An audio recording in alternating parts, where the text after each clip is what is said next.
What started as a movement to be more inclusive has increasingly been used to shut down opinions and shut out people with different ideas. We don't really have to listen to science. We don't have to listen to data. We don't have to listen to reality. We can just let fake news permeate and rule the land. And that's just going to be the future of the whole thing. And why, you ask? Well, it's pretty obvious. I'm looking like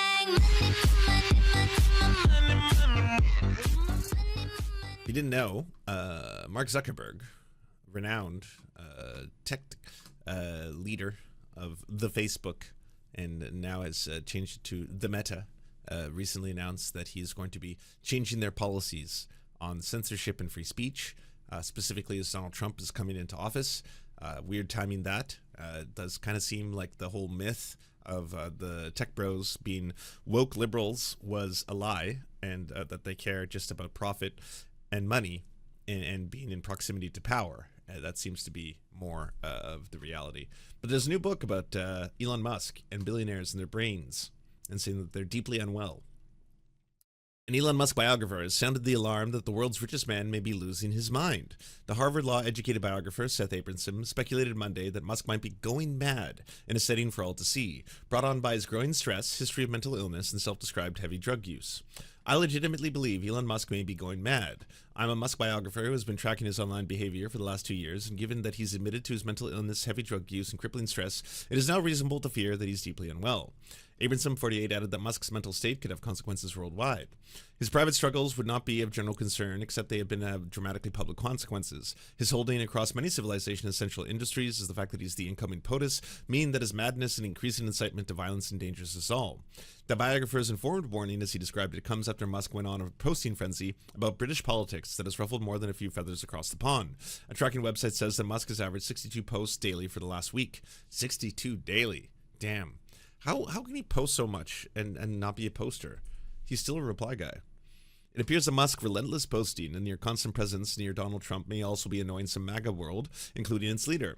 It was reported shortly after the election that Musk had a massive blow-up with a Trump aide inside of Mar-a-Lago regarding the leaking of the Trump cabinet pics. More recently, the New York Times journalist and Trump whisperer Maggie Haberman said on a podcast this weekend, Trump does complain a bit to people about how Musk is around a lot. Trump hasn't shared such sentiments publicly. He has instead embraced Musk, 53, as his first buddy, a title and relationship that conveniently came at the heels of the South African native pumping at least $250 million into his campaign. Musk has reportedly been renting out a $2,000 per night Bain cottage at Mar-a-Lago, from where he has been crashing the president-elect's dinners and tech billionaires, and also sat in on personal meetings. From his new South Florida digs, Musk has also shown that he plans to flex his immense influence around or beyond U.S. politics. He endorsed German far-right party Alternative for Germany ahead of the country's snap election last month, and has since diverted his Twitter fingers to trying to overthrow the current British government. Abramson suggested that the outgoing Biden administration should use its final weeks in power to put in safeguards to protect us. It's not going to happen. I saw that all these liberals were like, saying MAGA is now destroyed and crushed by the medals of honor. Look how Hillary Clinton received a Medal of Honor. MAGA in tears. They control every level of power. They control all arms of the government. They're in total power. They have SCOTUS. They have SCOTUS for a reign of 1,000 years now. I don't see them crying because you put a medal around Hillary Clinton's neck. I see more so that you should be doing something to prevent this, but you're not going to. Like, everyone is also celebrating the fact that there was a peaceful transition to power. You see this? It's called decorum. At this moment in time, it is true that perhaps a fascist government is coming into power, perhaps a totalitarian government. This could be the end of democracy in America. As Rachel Maddow said in the past, the only way to stop these new superpowers that apparently the president has is to make sure that they never get elected. Never. And now they have been, and they're coming into power. But now that's switched to, well, you see, we're the adults. We have decorum. We don't do a Jan 6. We had a snowball fight instead. It was a fun little snowball fight that took place, and that's that. And because we play by the rules. And it's like, well, if you play by the rules and the other team doesn't play by the rules, then you're getting fucking destroyed. Is essentially what's happening here, and you're just letting it happen in front of you. You're like, what did Biden really do with his lame dunk period? The last couple months, he just as much money as Israel needs. endless funds, trillions. Just give them everything. Get all the weapons, all the bombs, and then yeah, we're gonna have a peaceful transition. And we will let Hitler too ascend, and as he comes into power, we're going to talk about how good we are. You know, when they go low, we hit them in the nads, pretty much. Meanwhile, Mark Zuckerberg has a new video out in which he talks about some new rules and regulations. Hey everyone, I want to talk about something important today, because it's time to get back to our roots around free expression on Facebook and Instagram. Ooh. I started building social media to give people a voice. I gave a speech at Georgetown 5 years ago about the importance of protecting free expression, and I still believe this today. But a lot has happened over the last several years. There's been widespread debate about potential harms from online content. Governments and legacy media have pushed to censor more and more. A lot of this is clearly political, but there's also a lot of legitimately bad stuff out there. Drugs, terrorism, child exploitation. These are things that we take very seriously, and I want to make sure that we handle responsibly. So we built a lot of complex systems to moderate content. But the problem with complex systems is they make mistakes. Even if they accidentally censor just 1% of posts, that's millions of people. And we've reached a point where it's just too many mistakes and too much censorship. The recent elections also feel like a cultural tipping point towards once again prioritizing speech. So we're going to get back to our roots and focus on reducing mistakes, simplifying our policies, and restoring free expression on our platforms. More specifically, here's what we're going to do. First, we're going to get rid of fact checkers and replace them with community notes similar to X, starting in the US. After Trump first got elected in 2016, the legacy media wrote non-stop about how misinformation was a threat to democracy. We tried in good faith to address those concerns without becoming the arbiters of truth. But the fact checkers have just been too politically biased and have destroyed more trust than they've created, especially in the US. So over the next couple of months, we're going to phase in a more comprehensive community notes system.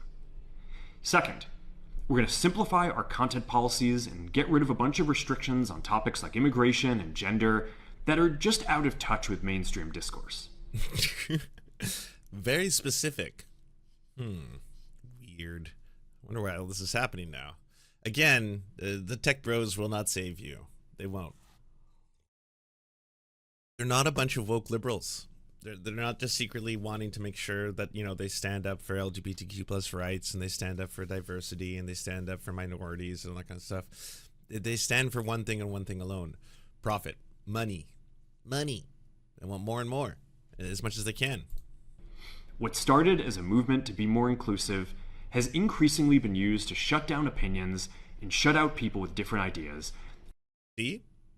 And that's the greatest thing about it all. Is that, like, people now have done this thing where instead of being like, I want to basically talk about how one group of people is inferior to another group of people, now we can change that to, I want to talk about the culture war. Okay, but you're talking about civil rights? You're talking about other people's civil rights? I am. And I want us to have a debate, and I want to be able to debate civil rights from a position of power as well, you know, whether that be, you know, white, straight, cis guy or whatever that be. And then, like, if anyone has a difference of opinion, well, I mean, we can say that this is the debate. We can open this up to the debate. We don't really have to listen to science. We don't have to listen to data. We don't have to listen to reality.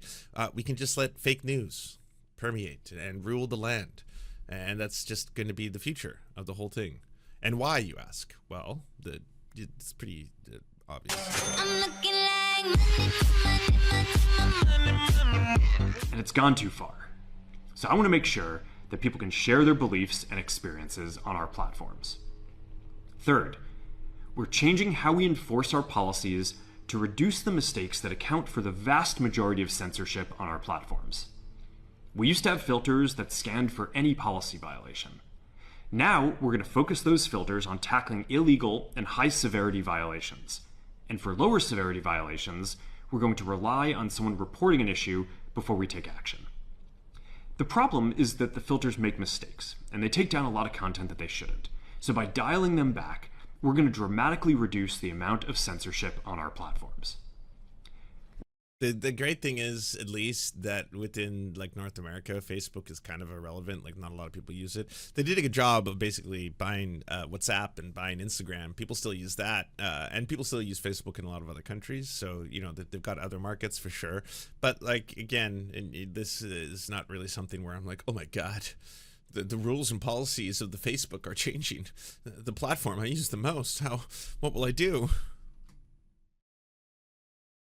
We're also going to tune our content filters to require much higher confidence before taking down content. The reality is that this is a trade-off. It means we're going to catch less bad stuff, but we'll also reduce the number of innocent people's posts and accounts that we accidentally take down. That's saying out loud, so more Nazis will flourish, but in exchange, a couple comedians will slip through the cracks. More Nazis for sure, but also some comedy. So you get the comedy. Fourth, we're bringing back civic content. For a while, the community asked to see less. Oh, I don't know if this is related, but a new article just came out now. Facebook deletes internal employee criticism of new board member Dana White. What? Dana White's a board member? Meta's HR team is deleting internal employee criticism of a new board member, UFC president and CEO Dana White, at the same time that CEO Mark Zuckerberg announced to the world that Meta will get back to our roots around free expression, 404 has learned. Some employee posts questioning whether criticism of White has been deleted are also being deleted. Monday, Zuckerberg made a post on the platform for Meta employees called Workplace, announcing that Meta is adding Dana White, John Elkin, and Charlie Songhurst to the company's board of directors. Zuckerberg's post on the Workplace was identical to his public announcement. Employee response to that was mixed, according to screenshots of the thread obtained by 404 Media. Some posted positive or joking comments. Major win. One employee posted, "We hire Conor McGregor next for the work sparring." Another said, "Joe Rogan may be next," said a third. A fourth simply said, "lol." But other employees criticized the decision and raised to the point where there was a video of White slapping his wife in a nightclub. White was not arrested and was not suspended from the UFC for domestic violence. McGregor, one of the most famous UFC fighters of all time, was held liable for sexual assault and was ordered by a civil court to pay $260,000 to a woman who accused him of raping her in 2018. McGregor is appealing to the decision. Kind of disheartening to see people in the comments celebrating a man who's on video assaulting his wife and another who was recently convicted of rape, one employee commented, referring to White and McGregor. I can kind of excuse individuals for being unaware, but Meta surely did their due diligence on White and concluded that this was fine. I feel like I'm on another planet, one employee commented. We completely lost the plot, a third said. Several posts critical of White were deleted by Meta's internal community relations team as violating for a set of rules called the Community Engagement Expectations, which govern internal employee communications. In the thread, the internal community regulations team explained that they were deleting content. I'm posting a comment here with a reminder about the CEE, as multiple comments have been flagged by the community for review. It's important that we maintain a respectful work environment where people can do their best work. And then the rest is faded into non-existence. Maybe it's being censored by paywalls. I mean, I guess the other good news is if they're not going to be censoring their content, they want free speech to reign, then you should be able to post content that you feel is in the best interests of the general public to spread. For example, I got a deception to tell you all. I've been showing you all fake news. That's not actually Mark Zuckerberg. This is called deep machine learning. It's AI, and he wasn't actually saying any of this shit. This entire video, it's fake. It's AI generated. It's not really him. He doesn't look like this. He doesn't wear the gold chain, all that kind of stuff. And many of these policies could or may not be fake news. But I do have the actual real footage. This was him today, and this was the announcement that he made on the behalf of Meta. Starting now, Meta will be embracing free speech and ending censorship unless you say Palestine will be free, or the fact that the meat I want to smoke the most is Donald Trump. Starting. That was the announcement. That was the real one. If you want to take it and then upload the video to Facebook, they won't be able to take it down because there's no way of them censoring the truth. This is real news and this is reality. So there's a link to it if you want to upload it to Facebook and spread that. If you don't remember this, back in the day, the New York Times published this only a few months ago. Mark Zuckerberg is done with politics. He was once a backer of liberal causes. Then everyone seemed to turn on him. Now he wants to stay away from politics, if that's possible. Then he got money to the Trump inaugural, dinner at Mar-a-Lago, getting rid of fact-checking, putting UFC's Dana White, a key Trump ally, on the Meta board. It seems as if the people who say that they're donezo with politics still want to stick around and keep doing politics. Seems to be a pattern. All right.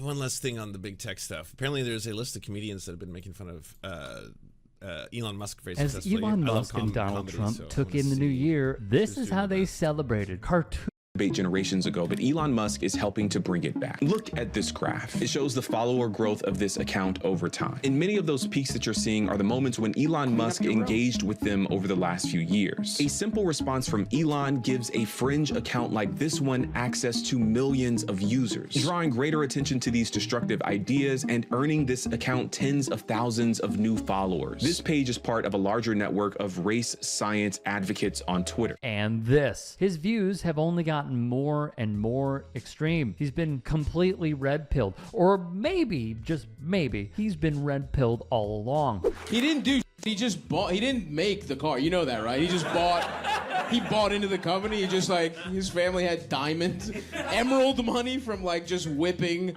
He's from like the most racist country there is. You know what I mean? Like, South Africans are just Danish people that like, were like, America's not racist enough. We're gonna go, why get slaves and bring them? Let's go straight to the source. That's what South Africa is. That's where he's from. Because Stavros Halki.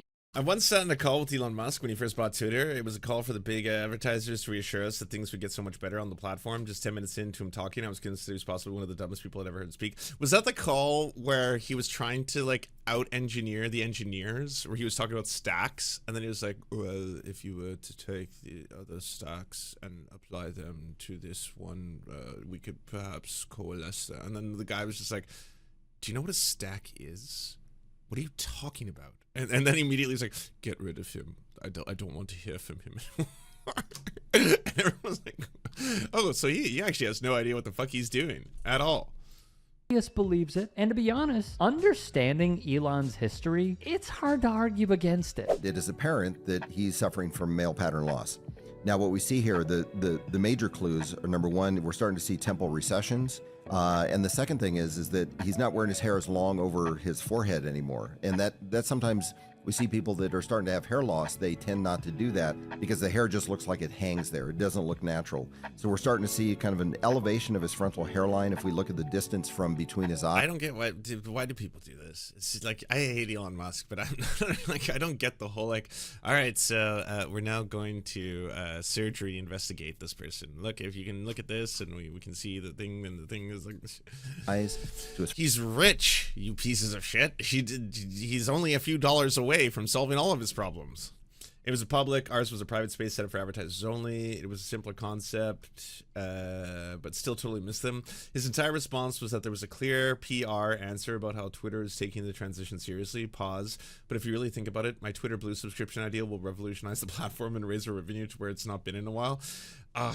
See, I mean, I can't even hate on the guy as much as I wanted to and as much as I was in the past for his whole disastrous, like, you know, bumbling of Twitter, because at the end of the day, he kind of got an ROI. Like, if it was like, I'm going to take the most affordable social media company that I can realistically buy, which is still big, but the one that affects news, the one that affects politics and journalists the most, that would be Twitter. And I'm going to run it into the fucking dirt and turn it into the Nazi app, which he did, effectively being able to stop the ability for, say, organic revolutions from happening, to prevent, you know, real information from reaching the masses, to be able to manipulate, like Rupert Murdoch, but, you know, Redify and 4chanify, again, the most breaking source for news. He did that. And even though it's been extremely costly and it's lost them billions and billions of dollars, I think it's valued at around $7 billion. If that's like, if you are an evil kind of like, you know, Lex Luthor type, and you're like, it's going to cost me $60 to $70 billion, a lot of that'll come from Diddy and Saudi money anyway, to be able to manipulate media, mass social media in the way that he did it, and then also try to influence US elections and gain more power. In turn, that's going to make him hundreds of billions of dollars. That's an ROI.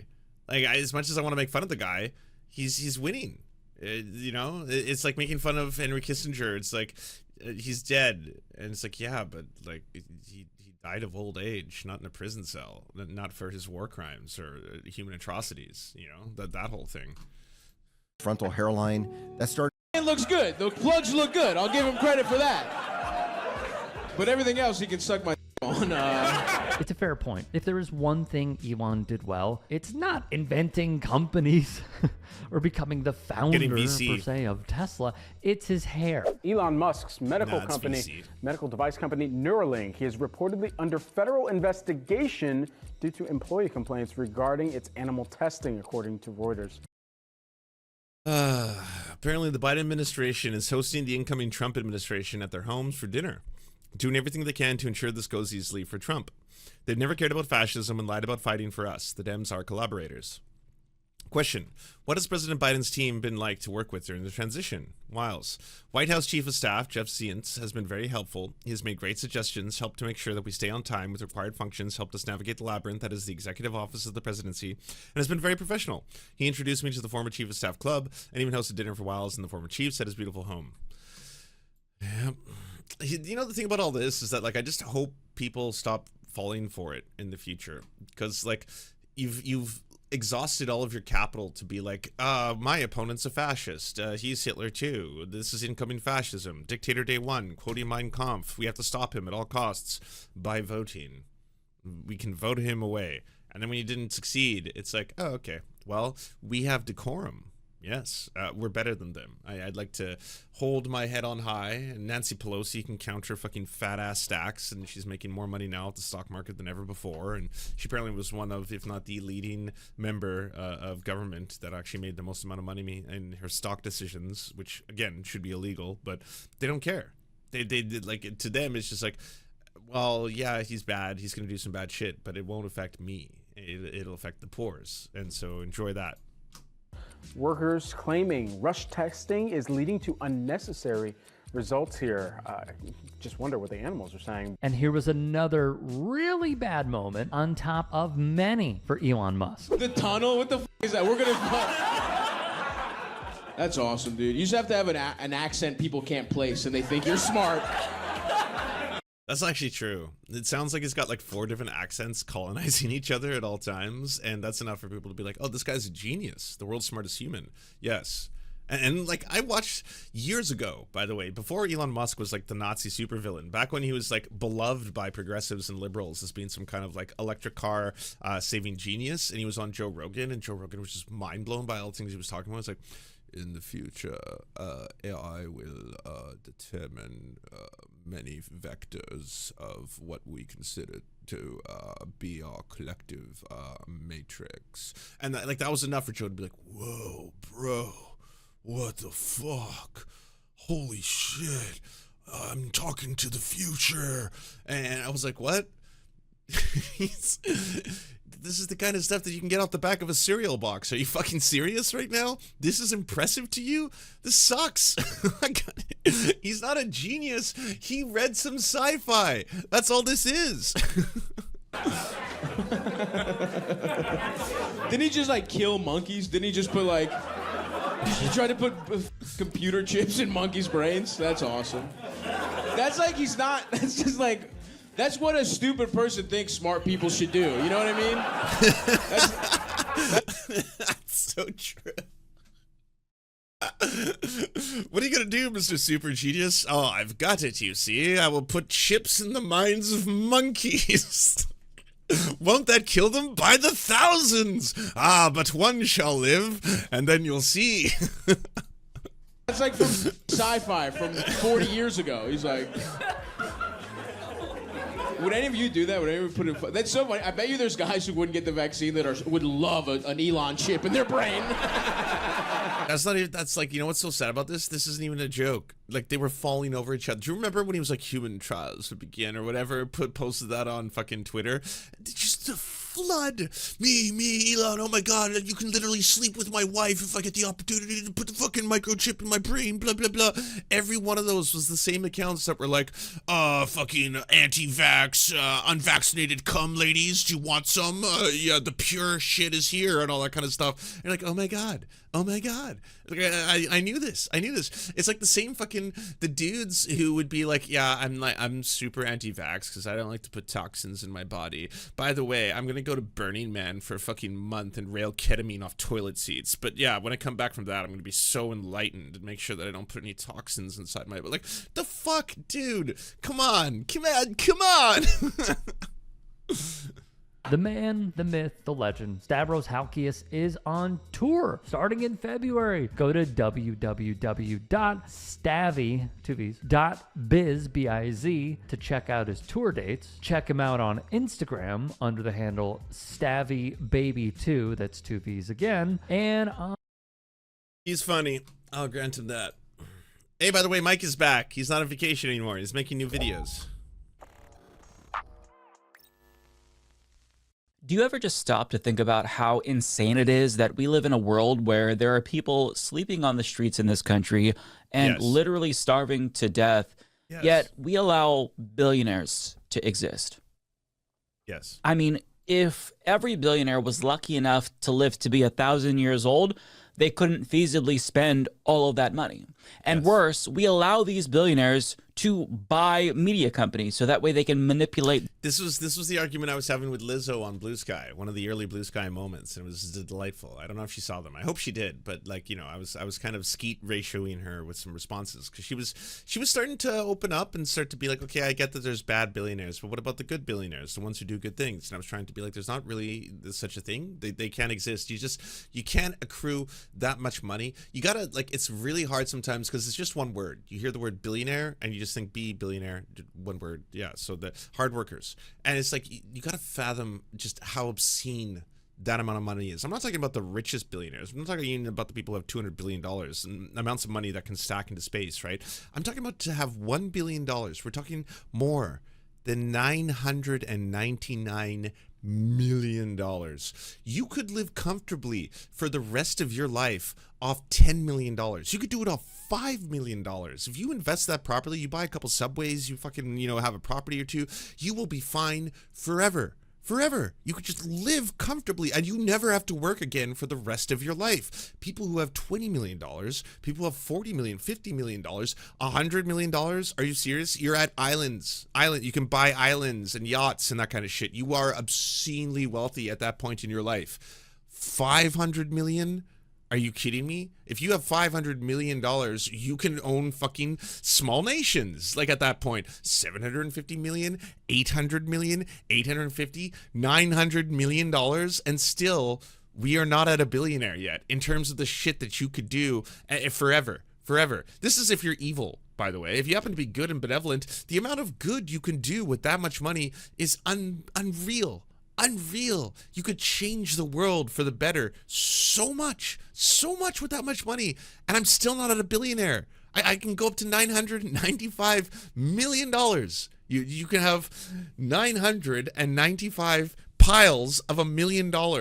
Imagine that. Fucking football stadiums full of cash, just full of cash. You can just all of this money. It's an obscene amount of wealth, and we're still not at a billionaire. We still haven't. So yeah, no, the world would be better if billionaires just didn't exist. I'm not even trying to say that you can't be a Bernie Sanders and you can't have yourself your little vacation home and you can't have a really lucrative book sale and all that kind of stuff and you can enjoy your life, but you can do so and you don't need fucking $999 million. It's so much fucking money. And so, no.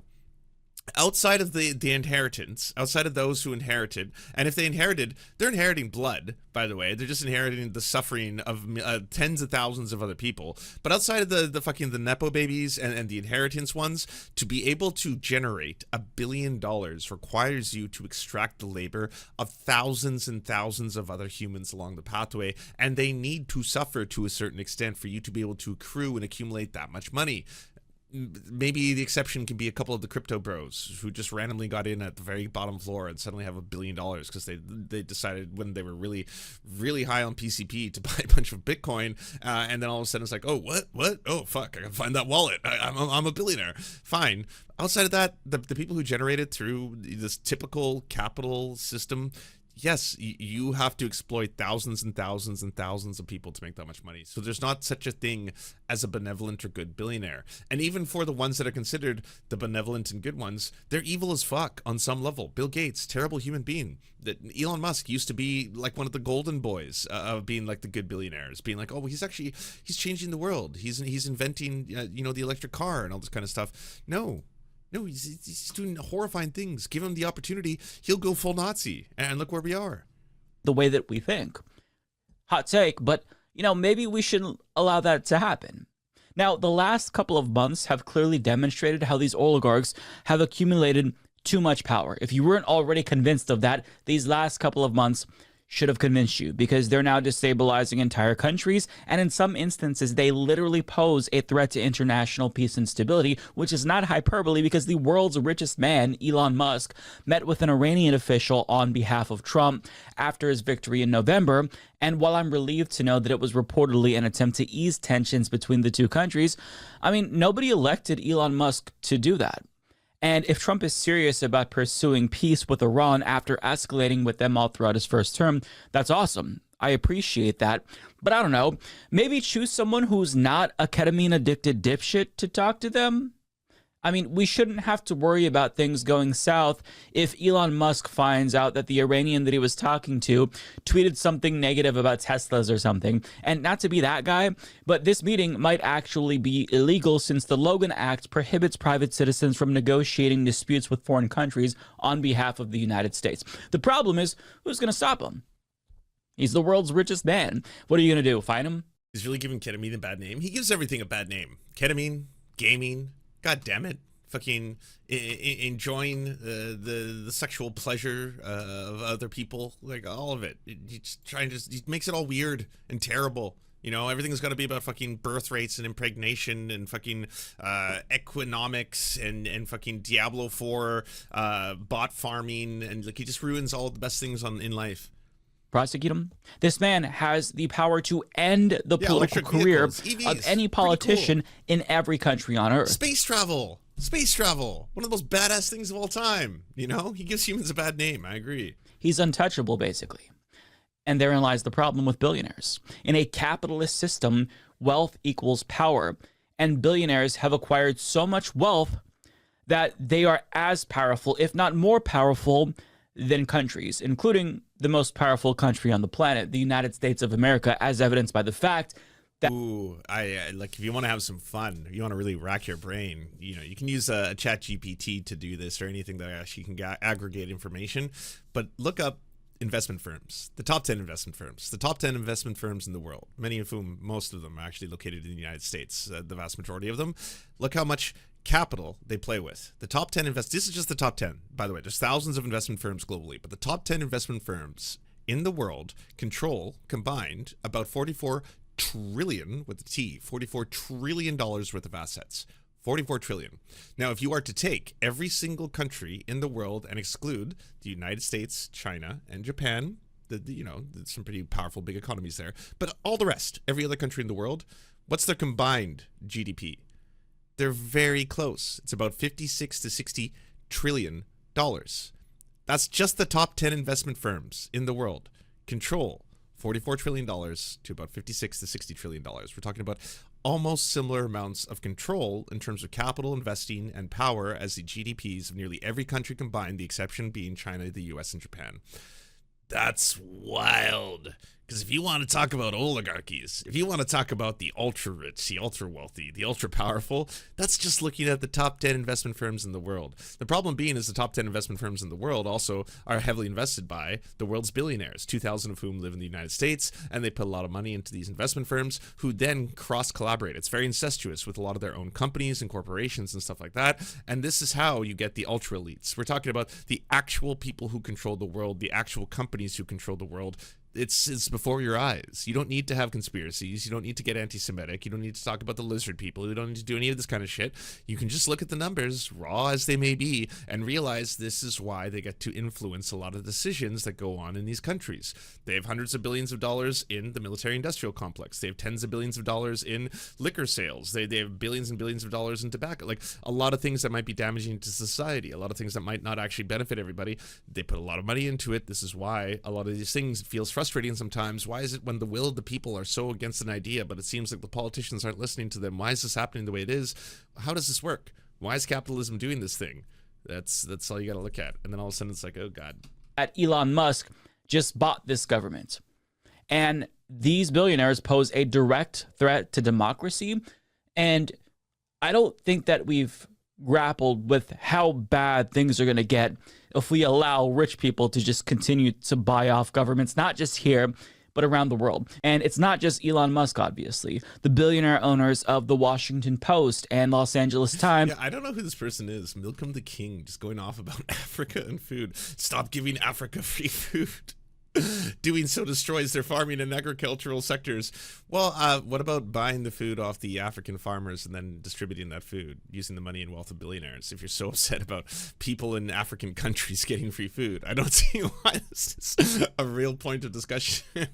I need you to know that distributing food to starving children in Africa really hurt their local farming sector. Then buy it off the farmers. Just give them the food. I don't see why that's an issue. Killed the presidential endorsements of their editorial. Sorry, YouTube. It's going down on Twitch today. Normally, YouTube is where things are spicy. Today, it's over in Twitch chat.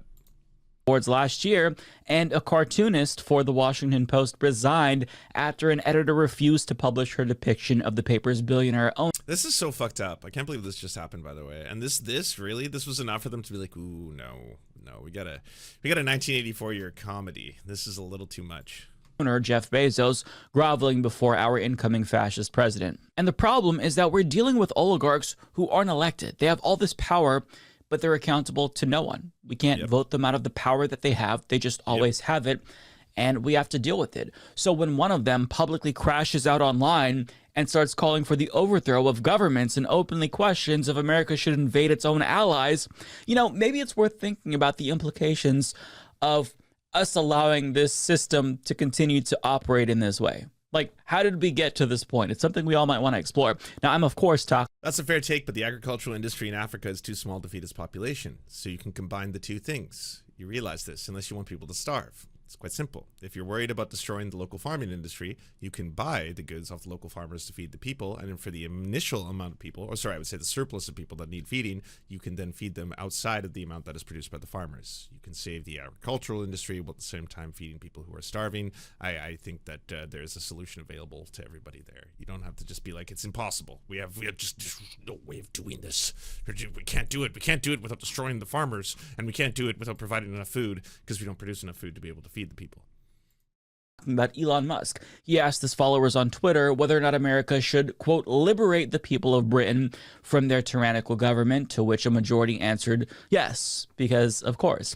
Now, I think that he fancies himself as a bit of a comedian, so you could chalk this up to him just shitposting, and I would agree. I don't think he's necessarily being serious here. However, it is still unsettling to think about the ways that this petulant billionaire could meaningfully affect our country's relationship with the UK, for the fact that that poll was posted in the middle of his campaign to delegitimize the entire UK government. He called for the British Prime Minister to be imprisoned. He called on the King to dissolve Parliament altogether, and he made an implicit threat of violence to British officials in response to some hollow threat to try to arrest Americans who foment riots or rebellions in the UK online. Not to mention, he's called for the Reform Party's leader, Nigel Farage, who he was once aligned with, to be replaced since Farage didn't go along with Musk's demand that a far-right influencer named Tommy Robinson, who's known for being an Islamophobic bigot, be released from prison, who's serving 18 months after being held in contempt of court. Now, if an average person calls for new leadership of a party, or someone in the party calls for new leadership, and, something like that, that's fine. If somebody on Twitter, some rando, calls for a leader to be jailed, that's a normal Tuesday. In fact, I agree that all of these politicians that he's tweeting about are indeed bad, albeit for different reasons. But nonetheless, if I tweeted that, the prime minister should step down, or if I tweeted that King Charles III should dissolve parliament, you want to know what happens? Jack shit. However, when the world's richest man who just bought the US government expresses these views publicly, that, my friends, is an entirely different story. He doesn't just have the power to foment an actual campaign to overthrow the UK government. He can use the platform that he bought to raise the salience of any issue he wants and get his dumbass minions to go along with it. For example, look at how quickly right-wing grifter... He just wants more followers. He has, I think, the record of followers on X, because he like immediately put this thing where every single time you join, he's the first person that pops up, like, follow the following people, Elon Musk. Miles Chong changed his tune about Nigel Farage after Daddy Elon Musk soured on him. Now, sure, this guy will say literally anything for engagement, so he's not necessarily the best example. Having said that, though, Elon Musk has created a disincentive on Twitter to where even the most mild disagreements with him could cost people... Okay, I'm timing you out. This is not what we're talking about. We're not talking about your desire to watch countries in Africa starve.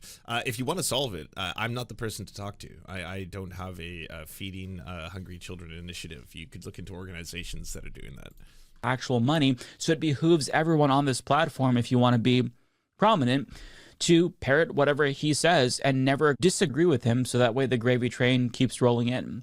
But why is he going after UK politicians? Well, in real time, we've all watched the world's richest man become radicalized to the point where he endorsed AfD, which is effectively a neo-Nazi party in Germany. But with regard to the UK, the disagreements that he's vocalizing there with leadership stem from his far-right worldview, and he's using his platform to meddle in a way that is actually causing real problems for them.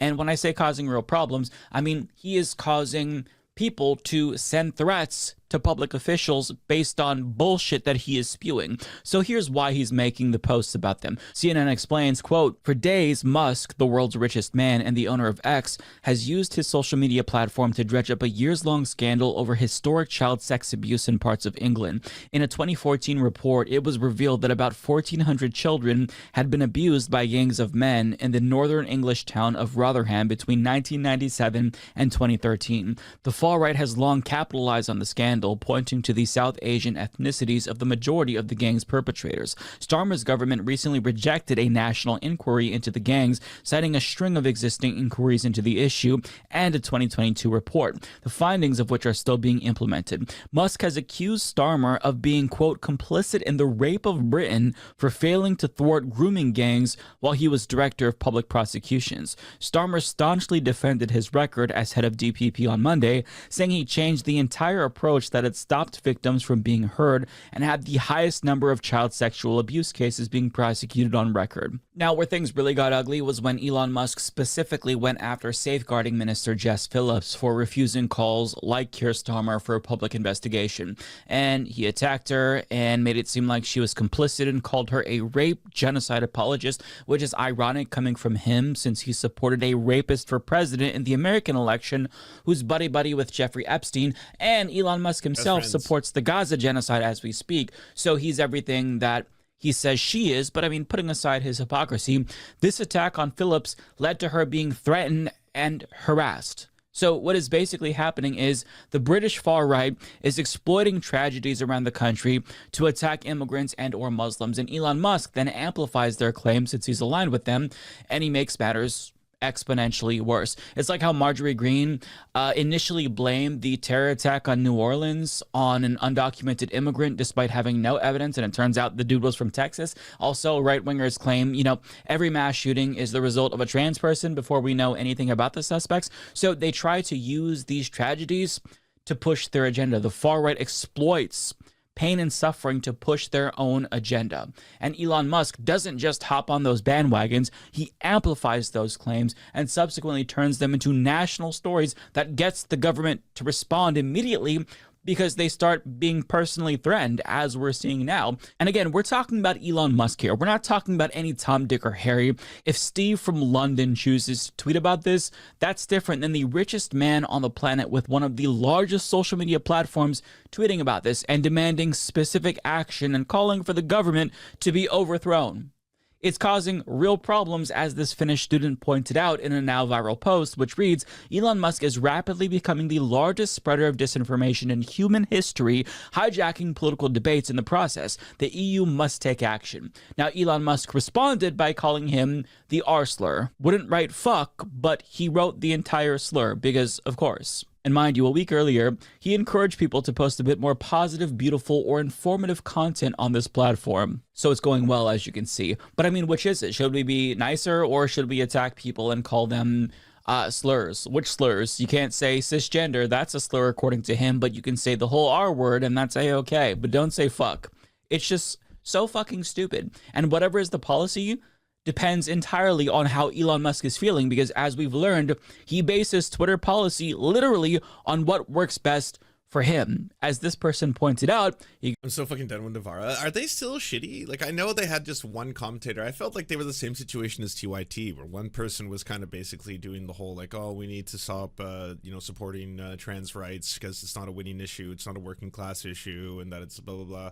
But then the rest, like, Ash is still pretty awesome, and then the rest of the crew is basically like, this person doesn't represent us, but I could be wrong on that. I haven't been following my Novara drama. Got caught liking porn, then all the likes became private. His ex-wife blocked him, then he changed the way that blocking works. He noticed people were shitting on him, then he announced that he will penalize any tweet deemed as negative. Free speech is good insofar as it's something that Elon Musk finds agreeable, but if it's speech that's negative of him or critical of his companies, or if it's a government that he likes that asks him to censor content that's critical of them, then free speech is bad. Bye-bye free speech. If it's a country that he doesn't like Brazil, for example, he may not comply and then use that as evidence that he is a champion for free speech. But in actuality, Twitter policy and free speech, it just depends on which side of the bed Elon Musk woke up on. If he's in a bad mood, that's going to dictate policy in a certain way. If he's in a good mood, well, that will as well. He can be as inconsistent and hypocritical as possible,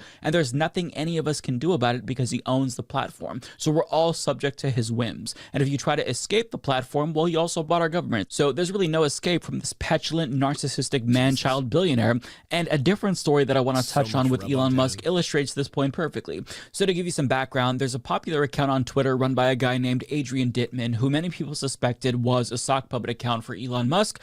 And for good reason, because Elon Musk already admitted that he had sock puppet accounts before, and Adrian Dittman holds a world record, I think, for Elon Musk dick riding. It might be dick sucking, but it's one of the two. He is in the Guinness Book of Records.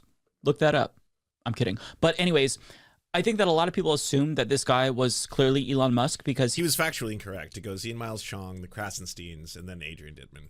He is a narcissist who admitted to having sock puppet accounts, and it's not unreasonable to think that Elon Musk would be one of the types of people to talk himself up from an alternate account. And there's also the fact that Adrian Dittman sounds exactly like Elon Musk, like identical to Elon Musk. So to me, this kind of felt like a John Barron type of situation. For those who don't know, there's this guy named John Barron who would pose as Trump's publicist back in the day to glaze him up on news stations and radio stations. Come to find out, John Barron was just Donald Trump. Yeah. So that's what this felt like, but it turns out Elon Musk is not Adrian Dittman, and it is a coincidence that there's a guy that sounds exactly like Elon Musk, that agrees with Elon Musk on everything, and likes glazing up Elon Musk at every chance that he gets. And Jacqueline Sweet of The Spectator released a scoop revealing that Adrian Dittman is just some European dude who is super into Elon Musk, which... Well, also, that I mean, the full story, and you got to give Maya credit, like, it did all the research when it came to this, and it didn't get proper credit for, like, the story. But, like, at the end of the day, this is also someone who Elon Musk is aware of, and also has, special access within Elon Musk's own networks. So it's not, like, a complete unknown who's, there's a little something for everyone in the story. Is weird, but nonetheless, Musk himself responded to this, joking about how, oh, he actually is Adrian Dittman, after, saying he's not Adrian Dittman, and it's time that the world knew. So it didn't really seem like he took it seriously, but as you can see, Jacqueline's post is no longer there. Why? Well, because Elon Musk decided to ban her account and restrict people from posting the link to her article for some fucking reason. And if you try to post this article, you're either hit with this warning about the article, or you just can't post it altogether, as Michael Tracy points out here. Now, I'm not sure why he's choosing to censor this. This is very similar to the Hunter Biden laptop censorship thing that he said was the worst thing ever, and it led to the Twitter files. Maybe Matt Taibbi can get on that. But I mean, the reason why he's against this is because, I mean, he woke up on the wrong side of the bed, and he feels like he just wants to censor it. Why not? He could do whatever the fuck he wants, right? And there's nothing any of us can do about it.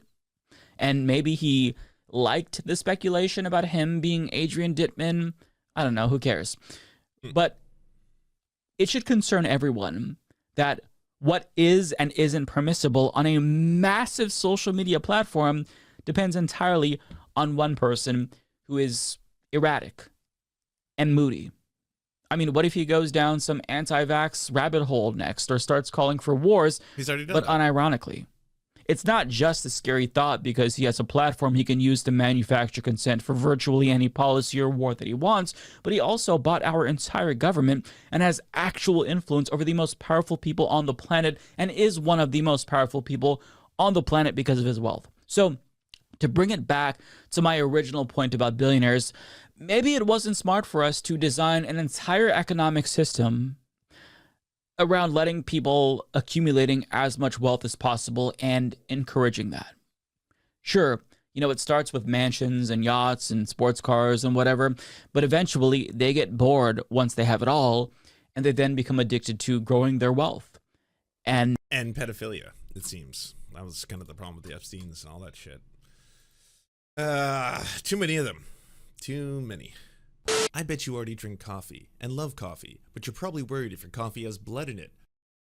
Not literal blood, but conflict zone blood. Did you want to buy coffee that is not only going to be delicious, it's going to arrive right on your door, it helps a little bit fund the serfs, and also it's end-to-end indigenous owned.